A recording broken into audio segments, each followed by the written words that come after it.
So ayun guys, welcome back sa aking munting channel. It's me, Glyza Barona Official.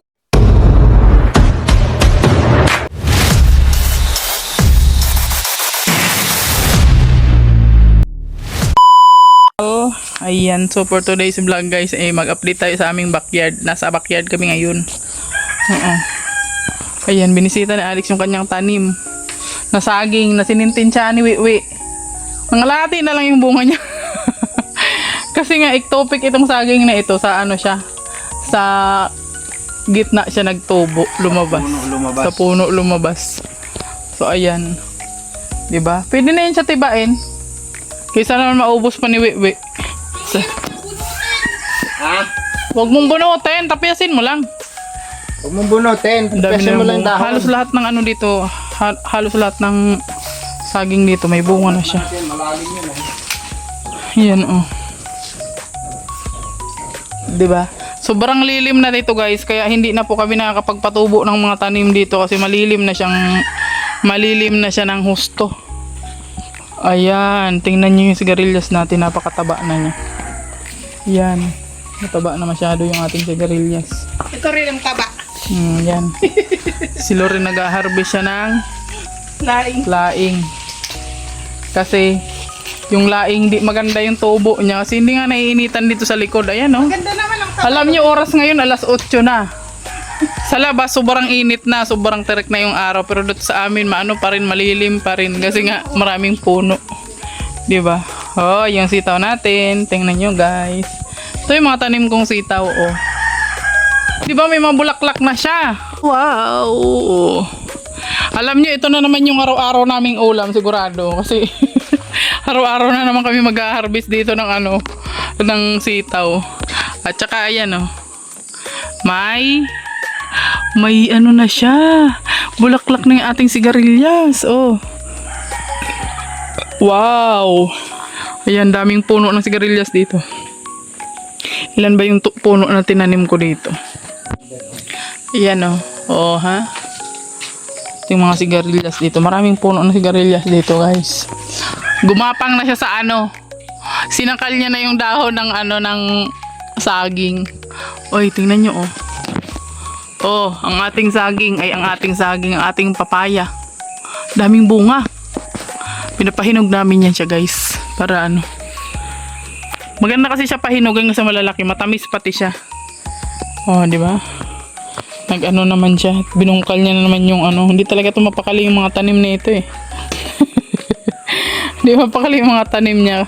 Ano yan? Mga galing pa yan ng Mindanao, di ba di? Uy, may ano pala ako dun itatanim na ano. Na, ano ba yun? Yung patatas, tumubo na siya. Tanim ko dun sa kubo. Maganda kasi magtanim dun kasi maano siya. Naarawan. Ayan. O, diba? Yung isang hilirang ano natin. Isang hilirang, sitaw natin ay ano na siya, nagbubunga na siya. Diba? Sabi ko nga sa inyo guys, pag masipag ka lang magtanim, marami kang anihin. Wow! Nagbunga pa siya kahit pa paano. Pinatay na namin siya. Ito yung patani kasi ano na siya, matagal na siya dyan. So ayan. Diba? Halos lahat ng saging namin dito guys, may bunga na siya. Kahapon nagtiba si Alex ng isa. Diba? Ayan. Lahat na ng saging natin may ano na siya. Ayan, 1, 2, 3, 4, 5. Wow, ang dami. 5, oh, 5, 6, 7, 8. 8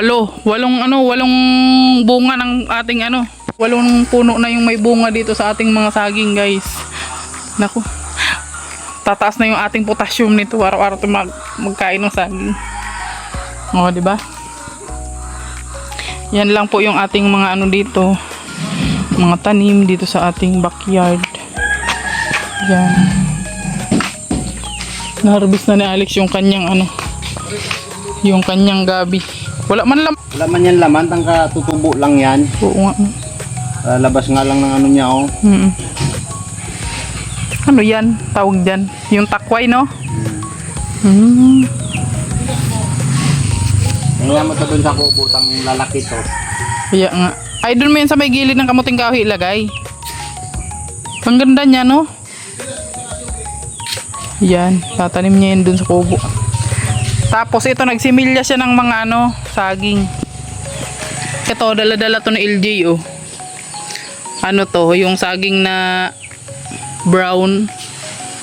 Brown yung bunga niya. Oh, diba? Tapos may mga tanim pa siya ditong okra. Uy, matataba siya di, oh. Tuturo yung ating tanim na to, labanos. Ito, pokchoy. Ito, pwede na to, oh. Pokchoy. Bakit kaya ganyan yung niyan? Ang tanlad namin nasa tore siya. Kasi nga, hindi siya tumutubo dito sa lupa. Yun. May mga tanim talaga dito na hindi natubo, guys. Okay, papakita ko na sa inyo yung guys. Yung aming lansones. Ayun, pwede na siyang harvest. Yung mga hinog-hinog na. Ayan, oh. Wow. Wow. Wow, wow, wow. Ayan, oh. Uy, malapit nang harvestin ang ating lansones. Daming bunga, oh. Wow. Ayan, oh. Oh, ha? See? Naka-harvest na si Lori ng laing. Papatuyuin niya na yan. Pag natuyo na, saka gugulayin. Ang laki baga, oh. Ang tataba ng dahon niya, no? Oversize. Cool, guys. Ang ginugulay sa laing ay lang dahon. Sa iba, ang ginugulay nila yung katawan, yung laman. Pero sa amin, dahon lang. Ang laman niyan, di pinapansin dito. Bira lang yung bira lang dito yung pinapansin yung laman ng mga laing. Kasi pakita ko sa inyo yung yung ating tanim na bago dito sa ating halaka, pinag-apak-apakan nila. Di ba? Yan, tumubo na siya. Oy, magdala ka kaya nung ng mga doon sa kubo ay sa sa tarom. Ay, napakapakan na naman nila yung tanim ko dito. Ang cute ng ibang bunga ng lansones. Oh, di ba? Wow! Diyan. Naku, marami naman tayong ma-harvest niyan, guys. Ng lansones. Abangan nyo yan, guys, kung kailan kami mag-harvest ng lansones. Yan? Birthday ni Alex yan, hina-harvest. Kasi last year ganyan din po. Ay, last year pala, hindi pala yan siya nagbunga kasi nagtampo siya. Tapos ngayon nagbunga na siya. So, ayun, pinapausok-usokan muna namin para siya, hindi siya magtampo palagi. Diba? Ayun, guys, hanggang dito na lang muna yung ating update sa aming mga tanim dito sa aming backyard. Ayan. Ito yung sinasabi, guys, na pag meron kang itinanay, meron kang aanihin. Ayun. Yeah. Hindi tayo magugutom, guys, dito sa probinsya kasi nga marami tayong tanim, 'di ba? Mamitas-mitas lang tayo ng mga gulay-gulay diyan, may pang-ulam na tayo. 'Di ba?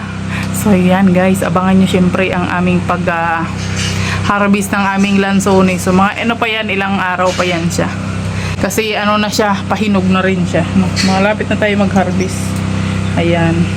So, ayun, hanggang dito na lang. Maraming salamat po and God bless you all. Bye-bye na po sa inyong lahat. Thank you for watching always, guys, at sa inyong suporta.